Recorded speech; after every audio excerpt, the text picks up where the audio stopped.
بسم الله الرحمن الرحيم. الحمد لله رب العالمين، والصلاة والسلام على أشرف المرسلين سيدنا محمد وعلى آله وصحبه أجمعين. أما بعد، نوينا التعلم والتعليم والتذكر والتذكير والنفع والانتفاع والإفادة والاستفادة والحث على التمسك بكتاب الله وسنة نبيه والدلالة إلى الخير والدعاء إلى الهدى ابتغاء مرضات الله وقربه وثوابه. آمين اللهم آمين. Thalathu man kunna fi wajada halawatal iman. 3 perkara seseorang yang berada padanya akan mendapatkan manisnya iman. Kita kena concern dengan manisnya iman, macam mana kita concern dengan manisnya indera anggota yang lain pada mata, telinga, lisan dan lain sebagainya. Yang pertama, an yakunallahu wa rasuluhu ahabba ilaihi mimma siwahuma. Menjadikan Allah dan Rasulnya lebih dicintai olehnya, lebih daripada selain daripada Allah Subhanahu wa taala dan Rasulnya. Lebih dicintai daripada syurga, lebih dicintai daripada diri kita, lebih dicintai daripada apa saja selain daripada Allah dan Nabi Muhammad sallallahu alaihi wa ala alihi wasallam. Untuk mendapatkan kasih sayang kepada Allah dan Rasulnya adalah melalui dengan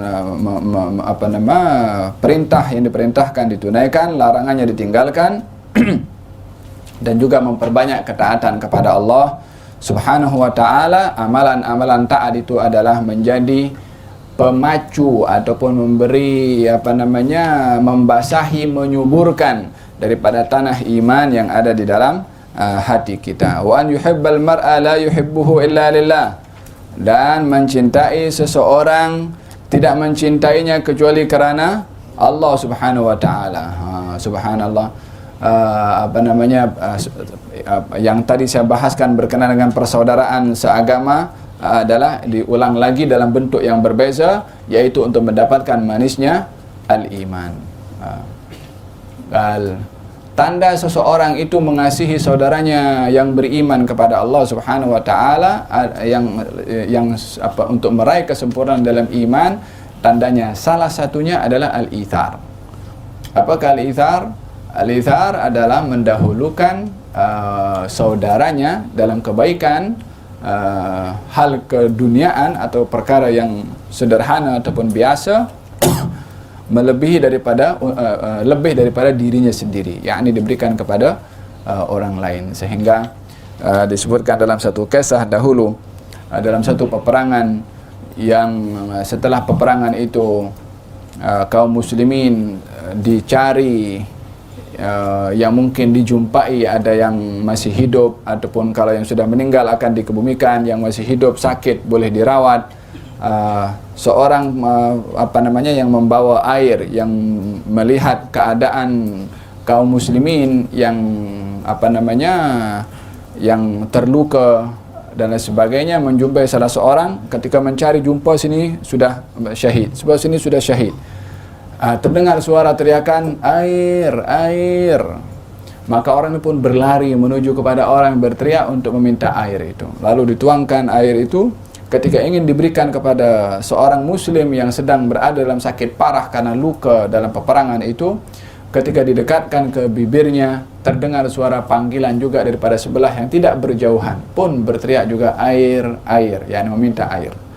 Maka kata orang yang sakit luka parah ini bagi tahu kepada yang memberi air, bagikan kepada saudaraku itu dulu, dia lebih memerlukan berbandingkan kepada aku. Orang itu berbangkit pergi ke yang kedua, dan yang kedua pun terdengar, belum sampai dengar suara air, air, yang kedua pun dengar juga, bagi tahu kepada yang baru, bagi kepada saudaraku itu karena dia lebih memerlukan kepada aku. Datang pergi yang ketiga, meninggal, balik kepada yang kedua, meninggal, balik kepada yang pertama, meninggal. Fil ithar, dalam mendahulukan kepada yang lain. Wa yusiruna ala anfusihim walau kana bihim khasasah. Dipuji oleh Allah Subhanahu wa taala golongan yang mendahulukan orang lain walaupun dirinya memerlukan kepada pemberian tersebut. Ini adalah tanda kesempurnaan seseorang mengasihi orang lain sampai kepada peringkat al-ithar, mendahulukan orang lain berbandingkan kepada dirinya sendiri. Ayat itu turun kepada seseorang yang datang ke tempat Rasulullah dan dia mengatakan, ya Rasulullah, saya orang asing datang daripada jauh, yakni ingin bertamu ke rumah Rasulullah.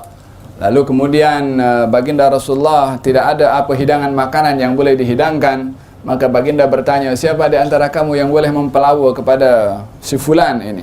Seorang angkat tangan, ana ya Rasulullah, akan pelawa dia. Dia tak tahu di rumahnya makanan ada atau tak ada, yang penting dia beranikan diri untuk pelawa tetamu Nabi Muhammad SAW.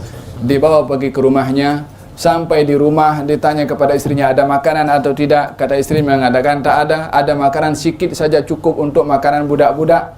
Kata suaminya mengatakan tak apa, masak saja makanan itu lalu dihidangkan kepada tetamunya Rasulullah. Makanan sudah siap.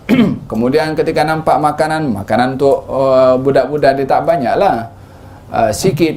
Kata suaminya mengatakan, bawalah makanan ini ke hadapan, yakni ruang tamu. Nanti bila mana kamu nak letakkan makanan itu, kenakan saja tangan kamu kepada lampu, waktu itu lampu minyak lah, supaya padam, seakan-akan tak sengaja, supaya tetamu tidak nampak makanan itu hanya sikit. Nanti masa kita temankan tetamu, masa itu belum turun hijab lagi, makan bertiga. Masa kita makan nanti, kamu dengan saya jangan makan, tapi pura-pura mengunyah saja, keluarkan suara kunyahan supaya tamu menyangka kita makan walaupun tak ada yang dimakan. Sampai peringkat demikian, perut mereka lapar juga, tapi didahulukan. Ini orang tak kenal, hanya tahu dia beriman saja, saudara dalam iman.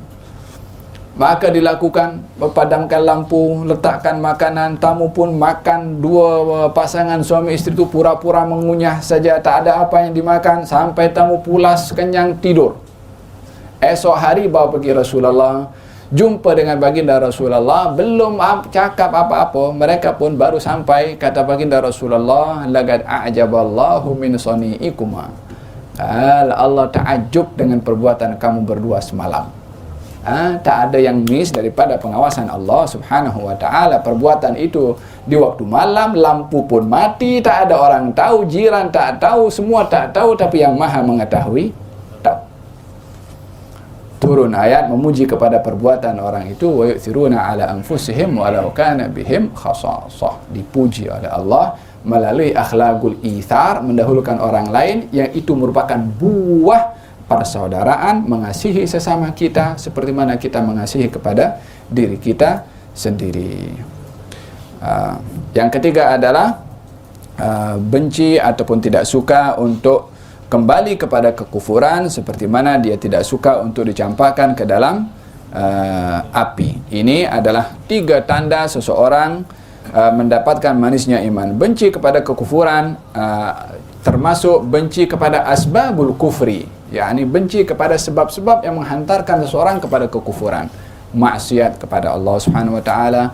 Walihada barang siapa yang tengok perkara yang mungkar, maka hendaklah ubahlah dengan tangannya. Kalau tidak mampu, maka dengan mulutnya. Kalau tidak mampu, maka dengan hatinya. Wadzalika adhaful iman. Wadzalika adhaful iman. Menolak kemungkaran dengan hati selemah-lemahnya iman. Yakni tidak boleh tengok benda mungkar biasa je. Mesti ada kata, ya Allah, Allah man hada munkar fa'azilhu. Ya Allah, ni benda mungkar, angkatlah kemungkaran ini. Perasaan di dalam hati itu untuk perkara mungkar yang berlaku di hadapannya supaya diangkat oleh Allah Subhanahu wa taala, itu adalah bahagian daripada sekecil-kecilnya al-iman, sebab kemungkaran itu adalah menghantarkan seseorang kepada murka Allah Subhanahu wa taala. Tanda seseorang merasakan manisnya iman adalah benci atau tidak suka untuk kembali kepada kekufuran, ataupun sebab-sebab yang menghantarkan kepada kekufuran, seperti mana ia tidak mau dicampakkan ke dalam api neraka, kepada api. Dan dalam hal ini kita ingin mengambil kesimpulan bahwasanya di dalam iman mempunyai rasa. Rasa itu boleh dirasa oleh hati dengan kita memperbanyak ketaatan kepada Allah Subhanahu wa taala. Macam mana kita boleh memperbanyak ketaatan kepada Allah? Bila mana kita menjadikan taat itu nikmat, baru kita boleh akan mendapatkan manisnya iman. Tapi bila mana kita menjadikan ketaatan kita satu beban, kita akan sentiasa lebih elok masih menganggap ketaatan itu beban, dibuat berbandingkan orang menganggap taatan beban tak buat. tak apa, susah. Satu beban marhaba, tetap dilakukan juga. Lama-lama beban yang taat yang dianggap sebagai perkara berat dan beban akan menjadi ringan dengan kita kebiasaan, karena setiap taat mesti ada rasa.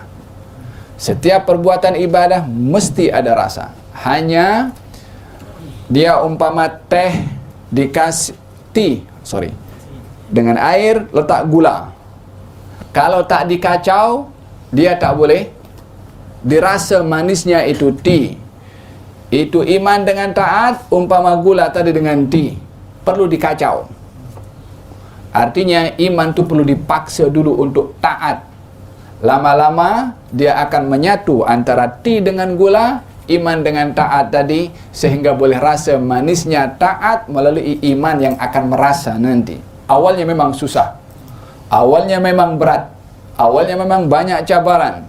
Tapi kalau dipaksa, diteruskan, mujahadah, lama-lama akan menjadi satu kebiasaan dan tidak boleh lagi nak tinggalkan ketaatan yang dia lakukan. Walladzina jahadu fina lanahdiyannahum subulana. Orang-orang yang bermujahadah di jalan kami, kata Allah SWT, kami akan tunjukkan jalan-jalan kami. Subhanallah. Walladzina jahadu fina. Orang-orang yang bermujahadah di jalan kami. Lanahdiyannahum, kami akan beri petunjuk kepadanya. Apa? Subul. Subul itu banyak jalan. Allah tidak mengatakan lanahdiyannahum sabilana. Orang yang bermujahadah jalan aku tunjukkan jalanku. Tak. Orang yang bermujahadah di jalan aku tunjukkan jalan-jalan menuju kepada aku. Yakni orang yang bermujahadah akan terbuka pintu jalan menuju kepada Allah yang banyak, sehingga dia boleh mengambil, mengikut kemampuan dia nak ambil seberapa mana, tak akan habis pemberian jalan yang menuju kepada Allah Subhanahu wa ta'ala. Walihada dikatakan al-hidayah itu terbagi menjadi banyak bahagian. Ada namanya hidayah itu taufik, ada hidayah itu bayan. Yang terakhir ini hidayah itu kashfi anil hujub, yakni hidayah orang dibuka jalan menuju kepada Allah Subhanahu wa ta'ala dengan bermujahadah. Mudah-mudahan Allah Subhanahu wa ta'ala berikan hidayah kepada kita dan dibuka pintu-pintu jalan menuju kepada Allah, dan diberikan oleh Allah manisnya al-iman. Amin Allahumma amin.